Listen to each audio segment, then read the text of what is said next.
हे गोपालक हे कृपा जलनिधे हे सिन्धुकन्यापते हे कंसान्तक हे गजेन्द्रकरुण पारिण हे माधव हे रामानुज हे जगत्त्रयगुरो हे पुण्डरीकाक्ष मां हे गोपीजननाथ पालय परं ಜಾನಾಮಿ ನ ತ್ವಾಂ ವಿನಾ. ಮುಂದಿನ ಶ್ಲೋಕದ ಅರ್ಥವನ್ನು ನೋಡೋಣ. ಎಲೈ ಗೋಪಾಲಕನೇ, ಎಲೈ ದಯಾಸಾಗರನೇ, ಎಲೈ ಸಾಗರನ ಮಗಳಾದ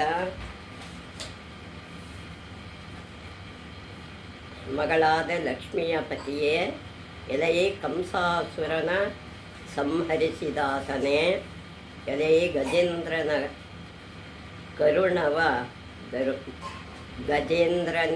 ಗಜೇಂದ್ರನ ಕರುಣವ ತೋರುವುದರಲ್ಲಿ ಕೊನೆಯದಾತ, ತೋರುವುದರಲ್ಲಿ ಕೊನೆಯ ಮುಟ್ಟಿದಾತನೇ, ಎಲೈ ಮಾಧವನೇ, ಎಲೈ ಬಲರಾಮನ ತಮ್ಮನೇ, ಎಲೈ ಮೂರು ಜಗತ್ತಿಗೂ ಗುರುವಾದಾತನೇ, ಎಲೈ ಕಮಲ ನೇತ್ರನೇ, ಎಲೈ ಗೋಪಿ ಜನರ ಒಡೆಯನೇ, ನನ್ನ ಕಾಪಾಡು, ನಿನ್ನ ಬಿಟ್ಟು ಮತ್ತೊಬ್ಬರ ನಾನು ಅರಿಯೇನು ಅಂತ ಕುಲಶೇಖರರು ಹೇಳಿದ್ದಾರೆ. 22ನೇದು, ಭಕ್ತಾಪಾಯ ಭುಜಂಗ ಗಾರುಡ ಮಣಿ ತ್ರೈಲೋಕ್ಯ ರಕ್ಷಾಮಣಿ ಗೋಪೀಲೋಚನ ಚಾತ ಕಾಂಭೋಜ ಮಣಿ ಸೌಂದರ್ಯ ಮುದ್ರಾಮಣಿ ಏಕಾಂತಾಮಣಿ ರುಕ್ಮಿಣಿ ಗಣಕುಚದ್ವಂದ್ವೈಕ ಭೂಷಾಮಣಿ ಶ್ರೇಯೋ ದೇವಶಿಖಾಮಣಿ ದೃಶತು ನ ಗೋಪಾಲ ಚೂಡಾಮಣಿ. ಭಕ್ತರಿಗೆ ಒದಗುವ ಅಪಾಯಗಳೆಂಬ ಸರ್ಪಗಳಿಗೆ ಗರುಡ ಶ್ರೇಷ್ಠನಾಗಿಯೋ, ಮೂರು ಲೋಕವ ಕಾಪಾಡುವ ರಕ್ಷಣಾಮಣಿಯಾಗಿಯೋ, ಗೋಪಿಯರ ಕಣ್ಣುಗಳೆಂಬ ಚಾತಕ ಪಕ್ಷಿಗಳಿಗೆ ಶೂರಶ್ರೇಷ್ಠನಾಗಿಯೋ, ಸೌಂದರ್ಯದಲ್ಲಿ ಉತ್ತಮವಾದ ಮುದ್ರೆಯಾಗಿಯೋ, ಸ್ತ್ರೀರತ್ನವೆನಿಸಿದ ರುಕ್ಮಿಣಿ ದೇವಿಯ ಘನ ಯುಗಗಳಕ್ಕೆ ಒಳ್ಳೆಯ ಅಲಂಕಾರನಾಗಿಯೂ ಇರುವ ದೇವತೆಗಳೊಡೆಯನಾದ ಗೋಪಾಲ ಶ್ರೇಷ್ಠನು ನಮಗೆ ಶ್ರೇಯಸ್ಸನ್ನು ತೋರಿಸಿ ಕೊಡುವವನಾಗಲಿ ಅಂತ ಎಲ್ಲರ ಪರವಾಗಿ ಕೃಷ್ಣನನ್ನು ಕುಲಶೇಖರಾಳ್ವಾರರು ಕೇಳ್ಕೊಂಡಿದ್ದಾರೆ. ನಮಗೂ ಆ ಭಾಗ್ಯ ದೊರಕಲಿ. ಶ್ರೋತೃಗಳೇ, ಮುಂದಿನದು ವಿರಾಟ ಪರ್ವದ ಮುಂದಿನ ಭಾಗ ನೋಡೋಣ.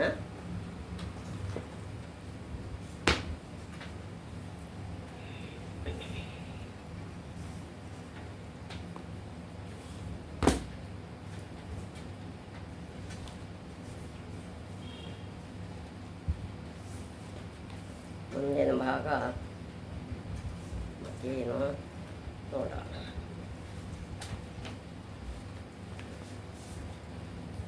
ದುರ್ಯೋಧನ ಕಂಡುಹಿಡಿಯೋದಕ್ಕೆ ಅವರನ್ನು ಪ್ರಯತ್ನ ಪಡ್ತಾ ಇದ್ದಾನೆ. ಇವಾಗೆಲ್ಲ ಅವರು ಸುಖವಾಗಿದ್ದಾರೆ. ಕೀಚಕನ್ನು ಕೊಂದಿದ್ದಾನೆ ಭೀಮ. ದುರ್ಯೋಧನನು ಅವರ ಧನ ಕನಕಾದಿಗಳಿಂದ, ಅಂದರೆ ಗೂಢಚಾರ್ಯರಿಗೆ ವಿಷಯನ ತಿಳ್ಕೊಂಬರಲಿ ಅಂಥೇಳಿ ಅವನನ್ನು ಸನ್ಮಾನ ಮಾಡಿ ಬೀಳ್ಕೊಡ್ತಾನೆ. ನಂತರ ಸ್ವಲ್ಪ ಯೋಚಿಸಿ ಪಾಂಡವರು ಇನ್ನೂ ಸಮರ್ಥರಾದ ಗೂಢಚಾರ್ಯರಿಂದ ಇನ್ನೊಮ್ಮೆ ಹುಡುಕಿಸಬೇಕು, ಇನ್ನೂ ಸಮರ್ಥರಾದ ಗೂಢಚಾರ್ಯರಿಂದ ಇವರನ್ನು ಹುಡುಕಿಸ್ಬೇಕು ಈತ ಹೇಳುವಂತೆ ಅವರು ಸತ್ತಿದ್ದರಂತೂ ಒಳ್ಳೆಯದೇ. ಅವರು ಸತ್ತೋಗಿದರೆ ಪರವಾಗಿಲ್ಲ, ನನಗೆ ಒಳ್ಳೆಯದೇ ಆಗುತ್ತೆ. ಉಳಿದಿರುವ ಕಾಲ ಬಹು ಸ್ವಲ್ಪ, ಇನ್ನು ಕೆಲವು ಕಾಲ ಮಾತ್ರ ಉಳಿದಿದೆ. ಕೆಲವು ದಿನಗಳಲ್ಲಿಯೇ ಅವರ ಅಜ್ಞಾತವಾಸವು ಮುಗಿದು ಅವರು ಹೊರಗೆ ಕಾಣಿಸಿಕೊಳ್ಳುತ್ತಾರೆ. ಇನ್ನೇನು ಒಂದು 10-13 ದಿವಸ ಇದೆ, ಅಷ್ಟೊಳಗೆ ಕಾಣಿಸ್ಕೋತಾರೆ. ಆವಾಗ ನಾವು ಅವರನ್ನು ಕಂಡುಹಿಡಿಬೋದು. ರಾಜ್ಯದ ಮೇಲಣ ಹಕ್ಕು ಸ್ಥಾಪಿಸುತ್ತಾರೆ. ಅಷ್ಟರಲ್ಲಿ ಅವರ ಅಡಗುದಾಣವ ಕಂಡು ಹಿಡಿಯಬೇಕು. ಅವರು ಎಲ್ಲಿದ್ದಾರೆ ಅಂತ ಕಂಡುಹಿಡಿದು ಅವರನ್ನು ಮತ್ತೆ ವನವಾಸಕ್ಕೆ ಕಳಿಸ್ಬೇಕು ಎಂದು ಸ್ವಗತವೆಂಬಂತೆ ಮಾತನಾಡಿಕೊಂಡನು. ದ್ರೋಣನು ಎದ್ದು ನಿಂತು, ಸಭೆಯಲ್ಲಿ ಇದೆಲ್ಲ ನಡೀತಾ ಇರೋದು. ದ್ರೋಣ ಹೇಳ್ತಾನೆ, ಅಂತಹ ಆಸೆ ಇಟ್ಟುಕೊಳ್ಳಬೇಡಪ್ಪ, ಅಂಥ ಆಸೆ ಇಟ್ಕೋಬೇಡ ದುರ್ಯೋಧನ. ಪಾಂಡವರು ದೀರ್ಘಾಯುಷಿಗಳು, ಅವರ ದೀರ್ಘಾಯುಗಳು, ಅವರ ಹಾಗೆಲ್ಲ ಸಾಯುವವರಲ್ಲ. ಹುಡುಕಿಸುವುದಾದರೂ ಏಕೆ? ಹುಡುಕಿಸೋದು ಏಕೆ? ನೀನು ಅವರ ಅನ್ಯಾಯವಾಗಿ ಕಾಡಿಗೆ ಕಳುಹಿಸಿದೆ, ಆಯಿತಾ? ಅವರ ರಾಜ್ಯ ಸಿರಿಯ ಇನ್ನೂ 13 ವರ್ಷಗಳು ಅನುಭವಿಸಿದೆ. ಅವರ 13 ವರ್ಷದ ರಾಜ್ಯಭಾರವನ್ನು ನೀನೇ ಕಿತ್ಕೊಂಡು ಅನುಭವಿಸ್ತಿದೆ. ಅವರು ಹಿಂದಿರುಗಿ ಬಂದಾಗಲಾದರೂ ಅವರ ರಾಜ್ಯ ಅವರಿಗೆ ಕೊಡು. ಹಿಂತಿರುಗಿ ಬಂದಾಗ ಅವರ ರಾಜ್ಯನ ಅವರು ಕೊಡು. ಹಾಗೆ ಮಾಡಿದರೆ ಕೀರ್ತಿವಂತನಾಗುತ್ತಿ ಎಂದನು. ನಿನಗೆ ಕೀರ್ತಿ ಲಭಿಸುತ್ತೆ, ಹಾಗೆ ಮಾಡು ಅಂತ ಹೇಳ್ತಾರೆ. ಭೀಷ್ಮನು ಆಚಾರ್ಯರು ಹೇಳಿದ್ದು ಸರಿ. ಪಾಂಡವರು ಸತ್ತೂ ಇಲ್ಲ, ಅವರ ನಾಶ ಮಾಡುವುದು ಸಾಧ್ಯವಿಲ್ಲ. ಅವರನ್ನು ಅಷ್ಟು ಸುಲಭವಾಗಿ ನಾಶ ಮಾಡೋಕ್ಕೆ ಸಾಧ್ಯ ಇಲ್ಲ. ನನ್ನ ಮಾತು ನಿನಗಾಗಲಿ ನಿನ್ನ ತಂದೆಗಾಗಲಿ ಪಥ್ಯವಾಗುವುದಿಲ್ಲ. ನಾನೇನು ಹೇಳಿದರೂ ನಿನಗಾಗಲಿ ನಿಮ್ಮ ಅಪ್ಪನಿಗಾಗಲಿ ಸರಿ ಹೋಗಲ್ಲ. ಆದರೂ ಹೇಳುತ್ತೇನೆ, ಧರ್ಮವೆಲ್ಲಿರುವುದೋ ಅಲ್ಲಿ ಜಯ. ಧರ್ಮ ಎಲ್ಲಿದೆ ಅಲ್ಲಿ ಜಯ ಖಂಡಿತ. ಅವರ ಹುಡುಕಿಸುವ ನಿನ್ನ ಪ್ರಯತ್ನ ವ್ಯರ್ಥ. ಅವರನ್ನು ಹುಡುಕಿಸೋದು ನಿನಗೆ ವ್ಯರ್ಥ ಪ್ರಯತ್ನ. ಯುಧಿಷ್ಠಿರನಿದ್ದಲ್ಲಿ ಕಾಲಕ್ಕೆ ಮಳೆ ಬೆಳೆಗಳಾಗಿ ಸಮೃದ್ಧಿ ಇರುತ್ತದೆ. ಧರ್ಮರಾಜ ಎಲ್ಲಿರ್ತಾನೋ ಕಾಲಕ್ಕೆ ಮಳೆಯಾಗುತ್ತೆ, ಹೆಚ್ಚಿಗೆ ಬೆಳೆ ಬೆಳೆಯುತ್ತೆ. ಹೂಗಳು ಹೆಚ್ಚು ಪರಿಮಳ, ಹಣ್ಣುಗಳು ಹೆಚ್ಚು ಸ್ವಾದವ. ಹೂಗಳು ಜಾಸ್ತಿ ಪರಿಮಳ ಕೊಡ್ತಾವಂತೆ, ಹಣ್ಣುಗಳು ತುಂಬ ಚೆನ್ನಾಗಿ ಸ್ವಾದವನ್ನು ಹೊಂದಿರುತ್ತವೆ. ಹಸುಗಳು ಹೆಚ್ಚು ಹಾಲನ್ನು ಕೊಡುತ್ತವೆ. ಎಲ್ಲೆಲ್ಲೂ ಹಬ್ಬದ ವಾತಾವರಣವಿರುತ್ತದೆ. ಅಸೂಯೆ, ಕೋಪತಾಪಗಳು, ದುರ್ಭಾಷೆ ಮುಂತಾದವುಗಳು ಅವನಲ್ಲಿ ಇಲ್ಲವೇ ಇಲ್ಲ ಅಂತ ಭೀಷ್ಮರು ಹೇಳ್ತಾರೆ ದುರ್ಯೋಧನನಿಗೆ. ಮುಂತಾದವಕ್ಕೆ ಅವಕಾಶವಿರುವುದಿಲ್ಲ. ಜನರು ಅವನಂತೆಯೇ ಧರ್ಮಭೀರುಗಳಾಗಿರುತ್ತಾರೆ. ಅವನಂತನೇ ಧರ್ಮದ ದಾರಿಯಲ್ಲಿ ಇದ್ದೇ ಇರ್ತಾರೆ ಜನಗಳು ಕೂಡ. ಇನ್ನೊಮ್ಮೆ ನೀನು ಗೂಢಚಾರ್ಯರು ಕಳಿಸುವುದಾದರೆ ಈ ಲಕ್ಷಣಗಳಿಗಾಗಿ ಹುಡುಕುವಂತೆ ತಿಳಿಸು. ಈ ಲಕ್ಷಣ ಎಲ್ಲಿದೆ ಅಂಥ ಕಡೆ ಹುಡುಕು ಅಂತ ಹೇಳ್ತಾರೆ. ಇನ್ನು ಒಂದು ಮಾತು, ನನಗೆ ಪ್ರಿಯವಾದವನೆಂದು ನೀನು ತಪ್ಪು ಹಾದಿಯ ತುಳಿದಾಗಲೂ ನಾನು ನಿನ್ನ ಪಕ್ಷವ ವಹಿಸಿದೆ. ನೀನು ಕೆಟ್ಟವನು ಅಂತ ಗೊತ್ತಿದ್ದರೂ ನೀನು ಏನೇನು ಮಾಡ್ತೀಯೋ ಅದನ್ನೆಲ್ಲ ನಾನು ಸಹಿಸಿದ್ದೀನಿ. ಆದರೆ ಈಗ ನನ್ನ ಮಾತ ಕೇಳು. ಪಾಂಡವರು ಅನುಭವಿಸಿದ್ದು ಸಾಕು. ರಾಜಕುಮಾರಿನಿಗೆ ಯೋಗ್ಯವಾದ ಉದಾತ್ತತೆಯ ತೋರಿಸು. ರಾಜನಿಗೆ ಏನಿರಬೇಕೋ ಆ ಉದಾರ ಭಾವನೆಯನ್ನು ತೋರಿಸಿ ಅವರಿಗೆ ರಾಜ್ಯನ ಕೊಡು. ಅವರ ರಾಜ್ಯವ ಅವರಿಗೆ ಹಿಂದಿರುಗಿಸು. ನೀವೆಲ್ಲ ಈಗ ತರುಣರೇನಲ್ಲ, ಪ್ರೌಢ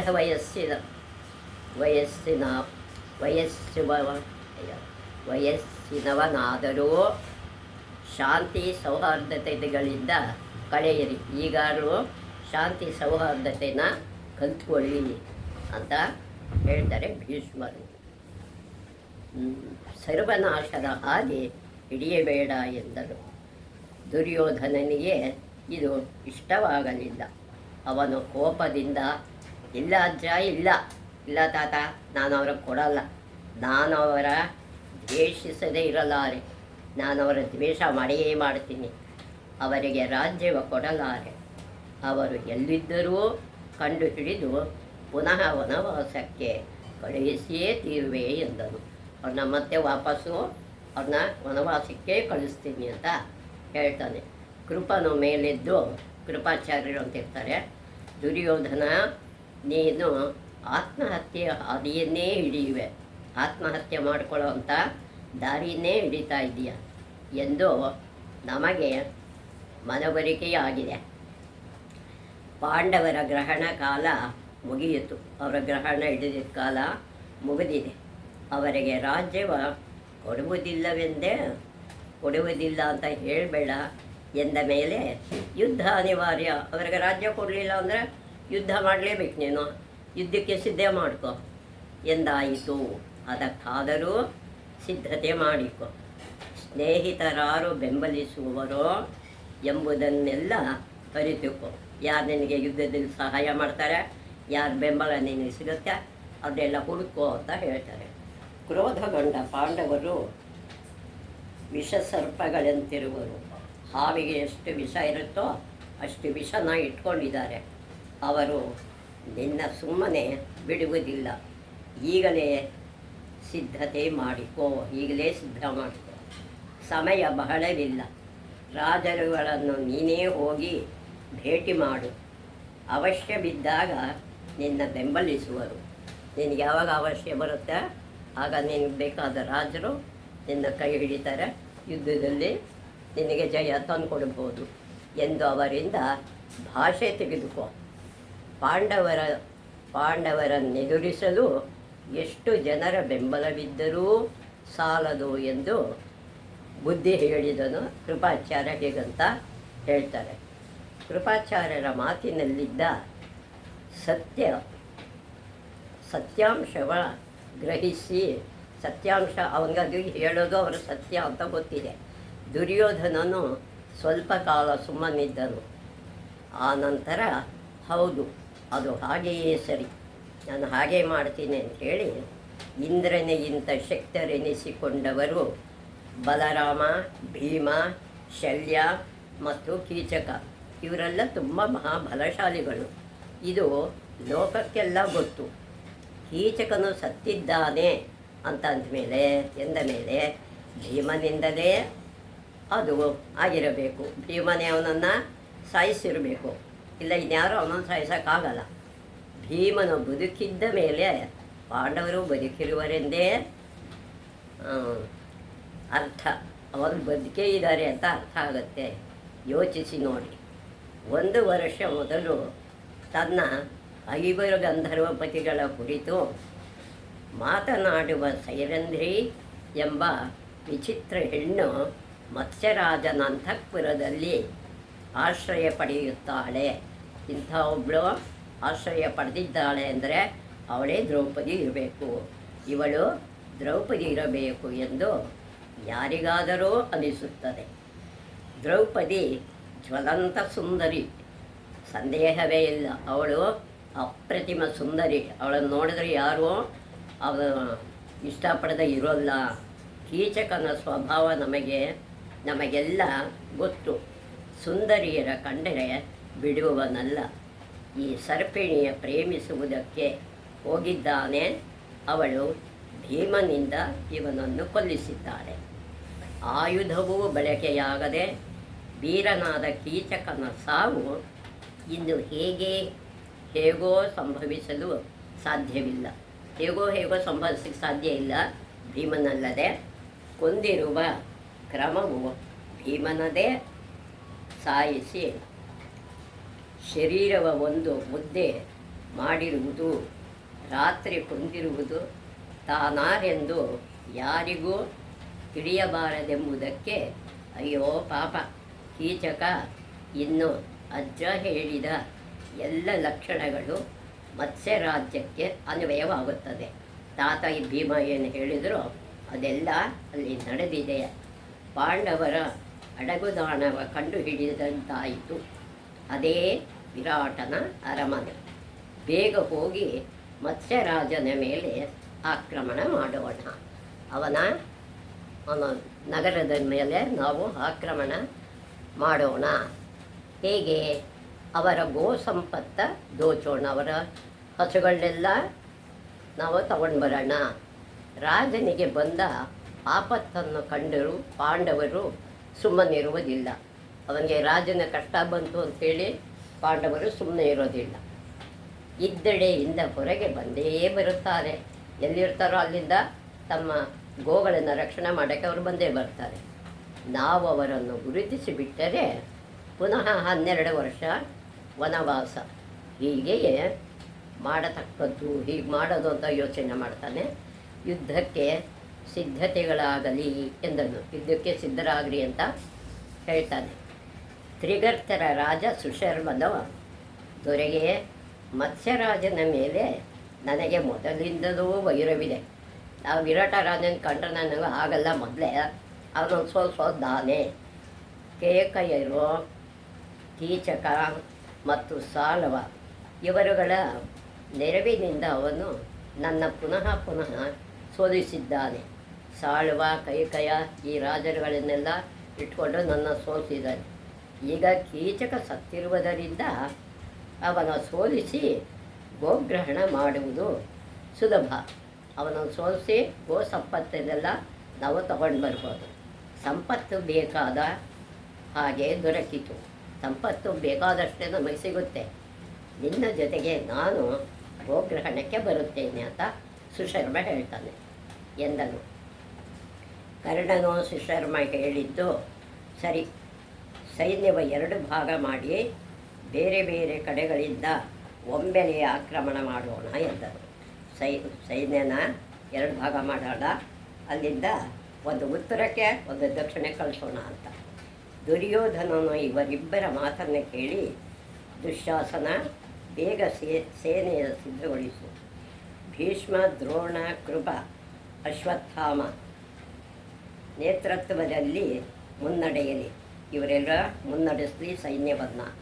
ಕರ್ಣ, ಶಕುನಿ, ನಾನು ನೀನು ಮತ್ತಿತರ ಸೋದರರು ಹೇಗೆ ಇರುತ್ತೇವೆ? ಹೇಗೂ ಇರುತ್ತೇವೆ. ಹೇಗೂ ನಾವೆಲ್ಲ ಇರ್ತೀವಿ.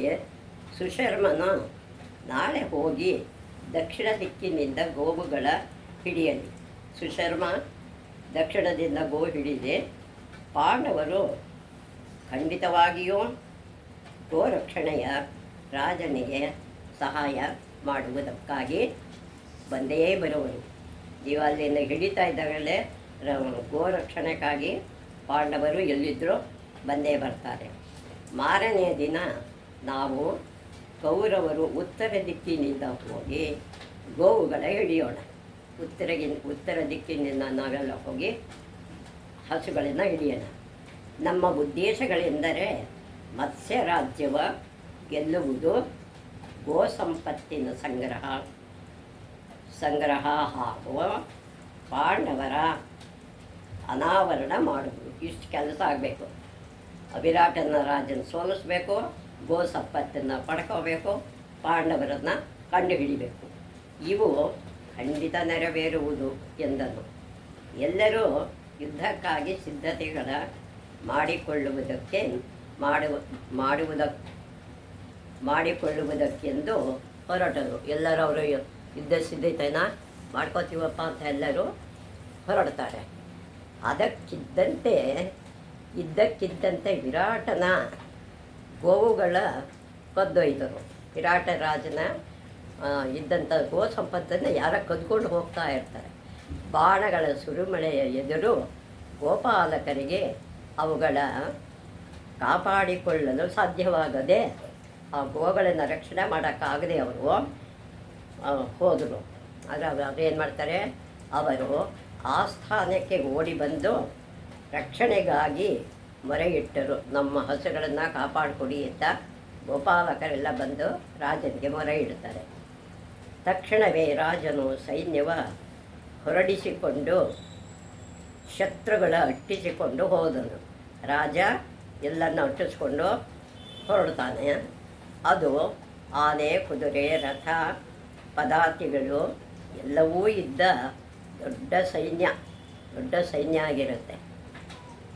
ಶತಾನಿಕ ಮದಿರಶ್ವ, ಸೂರ್ಯದತ್ತ ಮುಂತಾದ ರಾಜನ ಸೋದರರು, ರಾಜನ ಹಿರಿಯ ಮಗ ವೀರಶಂಕ ಎಲ್ಲರೂ ಸಜ್ಜಾಗಿ ಶತ್ರುವ ಎದುರಿಸಲು ರಾಜನಿಗೆ ಸಹಾಯ ಮಾಡುವುದಕ್ಕಾಗಿ ಹೊರಟರು.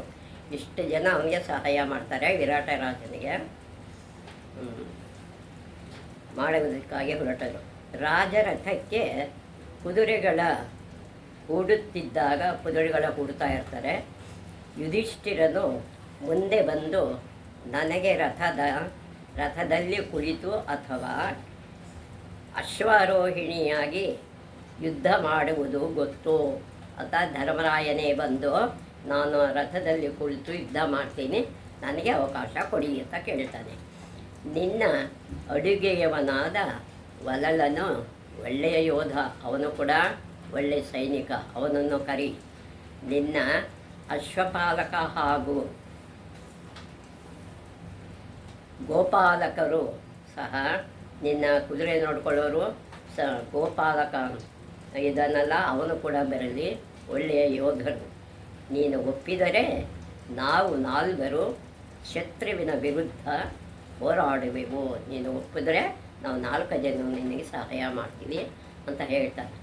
ರಾಜನು ಸಂತೋಷದಿಂದ ಅವರಿಗೆ ಅಗತ್ಯವಾದ ರಥ, ಆಯುಧ ಮುಂತಾದ ಪರಿಕರಗಳ ಸಜ್ಜು ಮಾಡಿಕೊಟ್ಟನು. ಅವರಿಗೆ ಸಿದ್ಧತೆ ಮಾಡಿಕೊಡ್ತಾನೆ. ಯುದ್ಧದಲ್ಲೆಲ್ಲ ತಮಗೆ ಆಶ್ರಯವಿತ್ತ ರಾಜನಿಗೆ ಇಷ್ಟಾದರೂ ತಮ್ಮ ಕೃತಜ್ಞತೆಯ ಸೂಚಿಸುವ ಅವಕಾಶವಾಯಿತಲ್ಲ ಎಂದು ಯುಧಿಷ್ಠಿರನಿಗೆ ಸಂತೋಷ. ಇಷ್ಟೊಂದು ನಮಗೆ ಆಶ್ರಯ ಕೊಟ್ಟಂಥ ರಾಜನಿಗೆ ನಮ್ಮ ಕೈಲಿ ಇಷ್ಟು ಮಾಡೋಕ್ಕೆ ಸಾಧ್ಯ ಆಯ್ತಲ್ಲ ಅಂತ ಒಂದು ಅದೇ ಖುಷಿ, ಅಂದರೆ ಸಂತೋಷ ಆಗುತ್ತೆ. ಸೇನೆಯು ನಗರವ ಬಿಟ್ಟು ರಣರಂಗದ ಕಡೆ ಹೊರಟಿತು. ಯುದ್ಧ ಭೂಮಿಯಲ್ಲಿದೆಯೋ ಅಲ್ಲಿ ಹೊರಡುತ್ತೆ. ಯುದ್ಧ ಆರಂಭವಾಯಿತು. ಕೀಚಕ ಇದ್ದಿದ್ದರೆ ತ್ರಿಗರ್ಥರ ಮಟ್ಟ ಹಾಕುತ್ತಿದ್ದ. ಕೀಚಕ ಇದ್ದಿದ್ದರೆ ತ್ರಿಗರ್ಥನ ಮಟ್ಟ ಹಾಕ್ತಿದ್ದ. ಆದರೆ ಅವನಿಲ್ಲದೆ ವಿರಾಟನಿಗೆ ಶತ್ರುವ ಸೋಲಿಸುವುದು ಅಸಾಧ್ಯವಾಗಿ ತೋರಿತು. ಶತ್ರುರಾಜನ ಸೋಲಿಸೋದು ಭಾರಿ ಅವನಿಗೆ ಕಷ್ಟ ಅನ್ನಿಸ್ತು. ಆದರೆ ಕಾಲ್ಗಿಚ್ಚಿನಂತೆ ಉತ್ತರ ಸೈನ್ಯವ ನಾಶಪಡಿಸುತ್ತಿದ್ದ ಪಾಂಡವರ ಸಹಾಯವು ಒದಗಿದಂತಾಯಿತು. ಅವನಿಗೆ ಆ ಕಡೆಯಿಂದ ಅವರಿಗೆ ಸಹಾಯ ಸಿಗುತ್ತೆ. ಪಾಂಡವರು ಉತ್ತರ ದಿಕ್ಕಲ್ಲಿ ಯುದ್ಧ ಮಾಡ್ತಾ ಇರ್ತಾರೆ. ವಿರಾಟನು ಇಷ್ಟು ಚೆನ್ನಾಗಿ ಹೋರಾಡುತ್ತಿರುವನೇ ಎಂದು ಸುಶರ್ಮನಿಗೆ ಅಚ್ಚರಿ ಎನಿಸಿತು.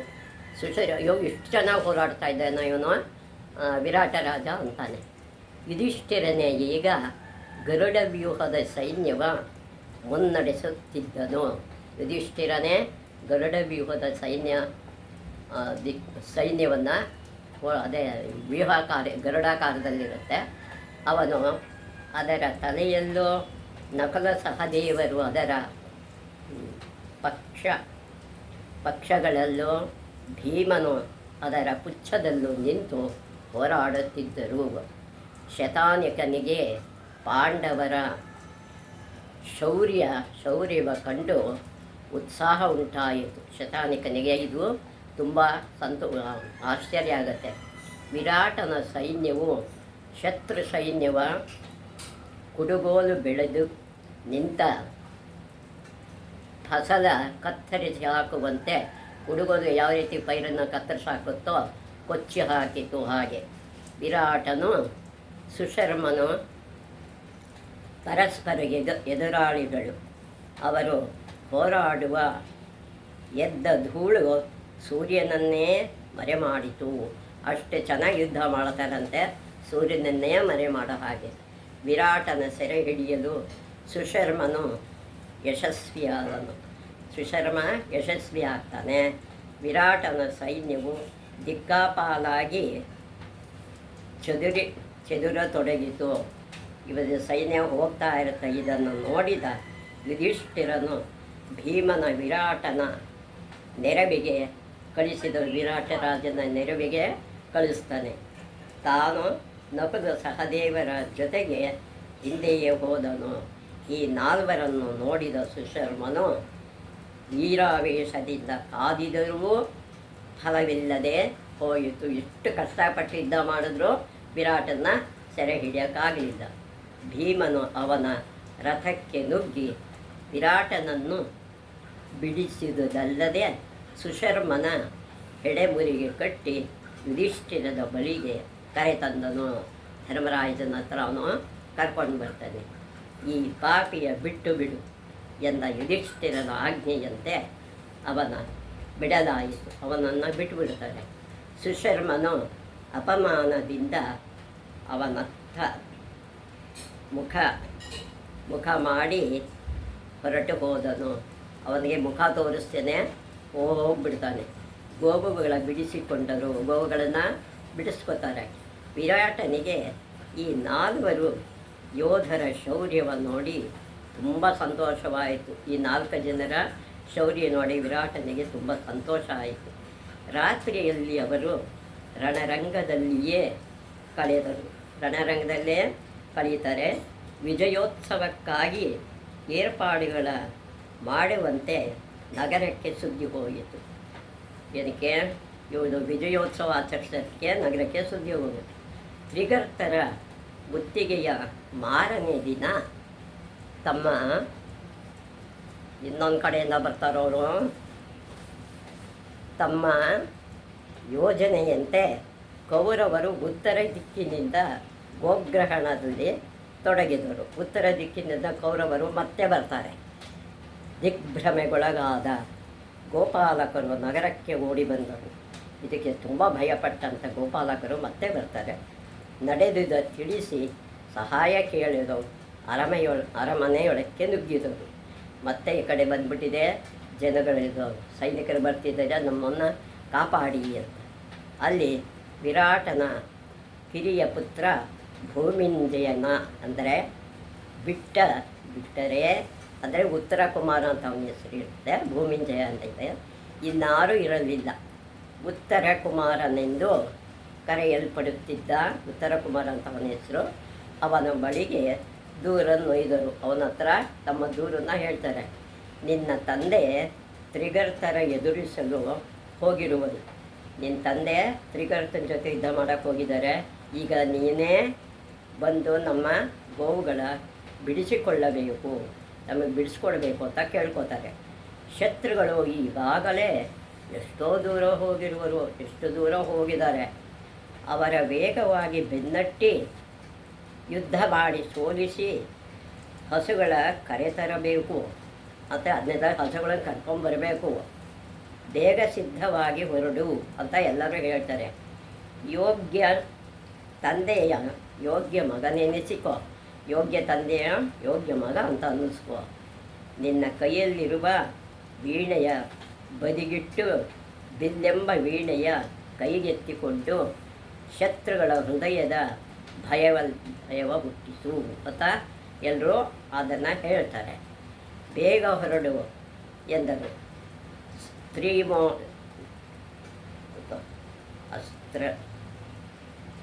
ಸ್ತ್ರೀ ಸಮೂಹದಲ್ಲಿ ನಡುವೆ ಕುಳಿತಿದ್ದ ಉತ್ತರ ಕುಮಾರನು, ಖಂಡಿತ ನಾನು ತಕ್ಷಣವೇ ಹೋಗಿ ಶತ್ರುಗಳನ್ನು ನಿಗ್ರಹಿಸುವೆನು. ಆದರೆ ನನ್ನ ಶತ್ರುಗಳ ನಡುವೆ ಸಮರ್ಥವಾಗಿ ಮುನ್ನಡೆಸಬಲ್ಲ ಸಾರಥಿ ಇಲ್ಲ. ನನಗೆ ಸಾರಥಿ ಒಬ್ಬ ಬೇಕಾಗಿತ್ತು, ನನಗೆ ಸಾರಥಿನೇ ಇಲ್ಲ. ಒಳ್ಳೆಯ ಸಾರಥಿ ಇದ್ದರೆ ಯುದ್ಧವ ಅರ್ಧ ಗೆದ್ದಂತೆಯೇ. ಸರಿಯಾದ ಸಾರಥಿ ಇದ್ದರೆ ಯುದ್ಧದಲ್ಲಿ ಅರ್ಧ ಗೆದ್ಕೊಂಡು ಬರ್ತೀನಿ. ಸಾರಥಿ ಇಲ್ಲದೆ ನಾನು ಸೋಲಬಹುದಾದ ಸಂಭವವಿದೆ. ಸಾರಥಿ ಇಲ್ಲದಿದ್ದರೆ ನಾನು ಸೋತೋಗ್ಬಿಡ್ತೀನಿ ಅಂತ ಏನು ಮಾಡಿದ್ರು. ಅವನು ನನ್ನಂಥ ವೀರರ ರಥವ ನಡೆಸುವ ಅನುಭವವುಳ್ಳವನಾಗಿರಬೇಕು. ನನ್ನಂಥ ಶೂರರ ರಥವನ್ನು ನಡೆಸಿ ಅವನಿಗೆ ಅಭ್ಯಾಸ ಇರಬೇಕು. ಇತ್ತೀಚೆಗೆ 1 ತಿಂಗಳು ನಡೆದ ಯುದ್ಧದಲ್ಲಿ ನನ್ನ ಸಾರಥಿ ಮರಣ ಹೊಂದಿದ. 1 ತಿಂಗಳ ಹಿಂದೆ ನನ್ನ ಸಾರಥಿ ಸತ್ತೋದ. ಇವೆಲ್ಲರೂ ಸೇರಿ ತಕ್ಷಣವೇ ನನಗೊಬ್ಬ ಒಳ್ಳೆಯ ಸಾರಥಿಯ ಹೊಂದಿಸಿ ಕೊಡಿರಿ, ನನಗೊಬ್ಬ ಸಾರಥಿನ ತಂದು ಕೊಡ್ರಿ. ಸಾರಥಿ ದೊರಕಿದರೆ ನಾನು ಶತ್ರುಗಳ ಲೆಕ್ಕಿಸುವವನಲ್ಲ. ನನಗೆ ಸಾರಥಿ ದೊರಕಿದ್ರೆ ನಿಮಗೆಲ್ಲ ನಾನು ಜಯ ತಂದು ಕೊಡ್ತೀನಿ. ನನಗೊಬ್ಬ ಸಾರಥಿನ ಹುಡುಕಿ ಅಂತ ಅವರಿಗೆ ಆಜ್ಞೆ ಮಾಡ್ತಾನೆ. ಯಾರಿಗೆ? ಸೈನಿಕರಿಗೆ. ಅಲ್ಲಿ ಇರ್ತಕ್ಕಂಥ ಇದು ಗೋ ಸಂಪತ್ತಿನ ಕೇಳ್ಕೊಂಡು ಬಂದಲ್ಲ ಅವರಿಗೆ. ಮುಂದಿನ ಭಾಗ ನೋಡೋಣ. ಯತ್ರ ಯೋಗೇಶ್ವರ ಕೃಷ್ಣೋ ಯತ್ರ ಪಾರ್ಥೋ ಧನುರ್ಧರ ತತ್ರ ಶ್ರೀರ್ವಿಜಯೋ ಭೂತಿರ್ಧ್ರುವ ನೀತಿರ್ಮತಿರ್ಮಮ ಅನನ್ಯಾ ಚಿಂತೆಯಂತೋ ಮಾಯೇ ಜನಾಃ ಪರ್ಯುಪಾಸತೆ ತೇಷಾಂ ನಿತ್ಯಾಭಿಯುಕ್ತಾನಾಂ ಯೋಗಕ್ಷೇಮಂ ವಹಾಮ್ಯಹಂ.